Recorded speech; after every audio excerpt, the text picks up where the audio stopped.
We're coming on the air with a special report. Pope Francis has died. The Vatican made the announcement a short time ago. Chris Livesay is in Rome. He joins us now on the phone. Chris, you just saw the Pope delivering the Easter sermon yesterday. Indeed, I did. I mean, it was a very special comeback moment for Pope Francis, who just 3 weeks ago was released from the hospital for that nasty double pneumonia. He wasn't scheduled to appear. In fact, he'd made several surprise appearances in the Holy Week leading up to Easter. He was mingling with crowds, sometimes by the tens of thousands. He went to a prison on Holy Thursday, for instance, was exchanging and kissing of hands with the prisoners there, all to make this final appearance on Easter Sunday yesterday, a grand comeback. But now, of course, we know it was also his final goodbye. Wow. And I know in your reporting, you constantly mentioned how doctors were fearful of his interaction with crowds.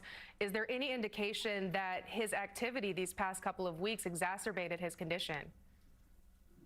Well, he was certainly defying doctors' orders. Remember, they had given him strict orders to stay at home and rest for at least 2 months, specifically warning him not to mingle with large crowds, which he's very famous for doing. He's an incredibly social person.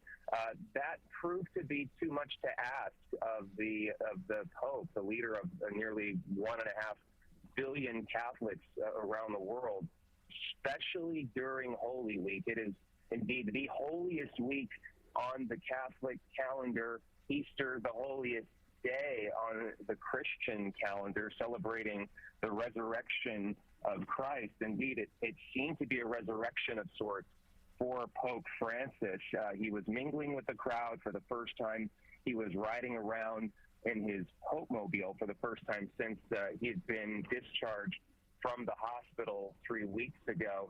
He was taking even special visits. It'll go down in history that one of the last people to see Pope Francis alive was American Vice President J.D. Vance, an outspoken Catholic and an outspoken critic of Pope Francis's views on welcoming migrants. This was indeed one of the very last meetings that Pope Francis had with anybody. And then shortly after that meeting with Vice President Vance, Pope Francis went on to deliver his blessing, and then with the help of an aide, deliver his Easter message, in which he condemned policies that marginalized migrants, which seemed to be a subtle jab to the Trump administration.